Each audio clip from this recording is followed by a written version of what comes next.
of another method for solving called completing the square.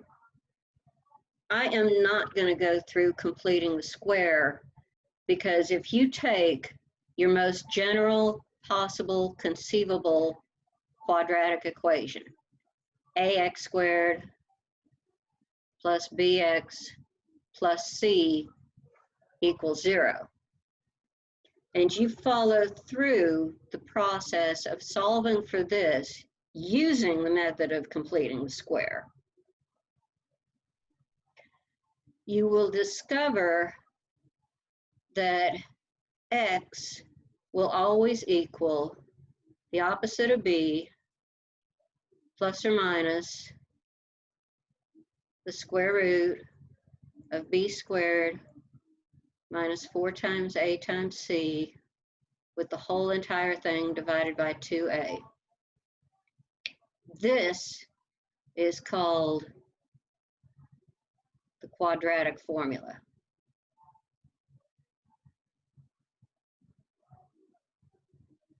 And it is the end result of completing the square. And generally, it's easier to just go ahead and take the end result. The a, b, and c in the formula here come from the numbers here. You just plug them in and just simplify. So let's look back at, what was it, x squared minus 6x plus 8 equals 0. Now, first of all, you have to have this condition met. You still have to have a 0 over here. In this case, a will equal 1, because this is a 1x squared. A, b, and c are never going to be the x itself. b is negative 6. c is 8. So if I plug these into the formula, I'm going to get negative b, so minus negative 6, plus or minus the square root of b squared minus 4 times a times c, and the whole entire thing, make sure you draw the whole line here, over 2a. So the first time through, there's 3 things you want to look at. You want to look at this, this, this, and this. Always. So if you have minus a negative here, that's going to change the sign. Plus or minus the square root of negative 6 squared. This is the entire b, whatever it is, squared. So this will always be positive. This product could be positive or negative depending on whether or not the a and the c are negative. If one of these is negative and then you got this negative, it'll turn back to a positive. If they were both negative, so there are 3 negatives, it'll stay negative. Or of course, if these are both positive, it stays negative. So this is going to be minus 4 times 1 is 4 times 8 is 32.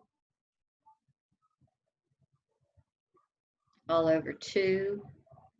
Now the next time through, you can only do one thing.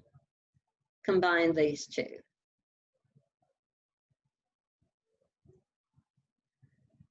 So in the next step, it's going to be 6 plus or minus the square root of 36 minus 32 is 4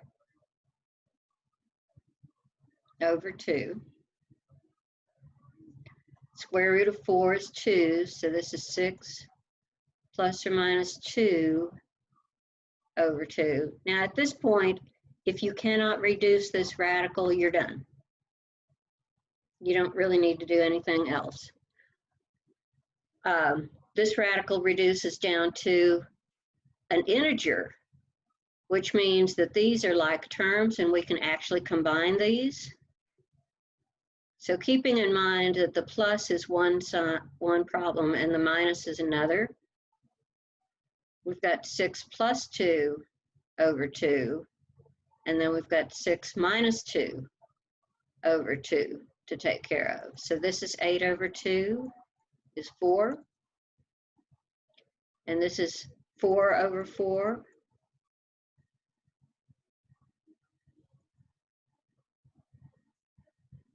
Wait a minute, sorry, this is,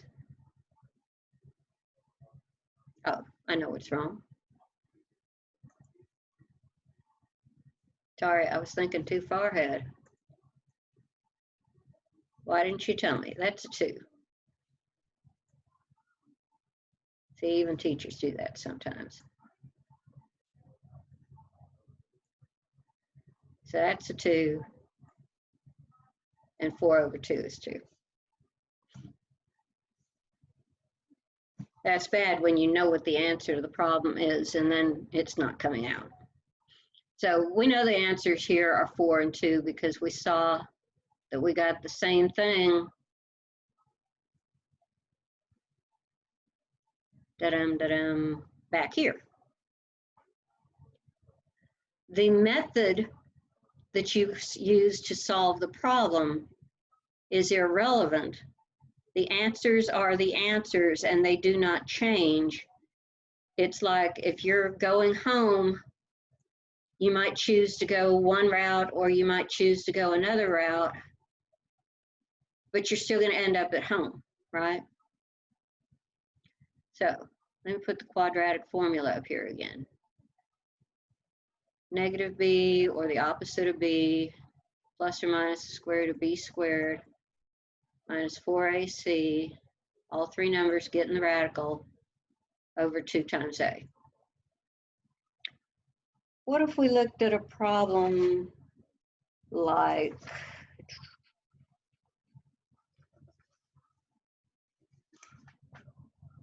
let me find a good example. How about 2x squared minus 1 equals 3x. Okay, rule number 1. This only applies if ax squared plus bx plus c is equal to 0. So this is a problem. All I have to do to get a 0 over here is subtract 3x from both sides. However, I want to make sure that I'm going to put the 3x in the middle.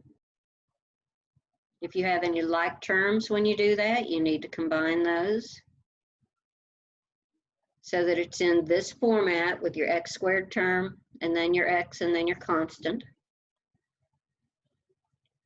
So now I've got a is 2, b is negative 3, c is negative 1. So x is going to equal the negative of b plus or minus the square root of b squared minus 4 times a times c all over 2 times a. Okay, so remember, first time through. 1, 2, 3, 4 spots to worry about. The first step is the only time that you can do more than one thing. So minus a negative 3 is positive 3. Plus or minus the square root of 9. Because there's 2 negatives, this is going to be plus. 4 times 2 is 8, times 1 is still 8. Over 2 times 2 is 4. So we've got 3 plus or minus the square root of 17 over 4. There's nothing we can do with this. We could write it, if we wished, as 3/4 plus or minus the square root of 17/4. But I don't see that that's really going to get us anywhere. So you need to make sure you practice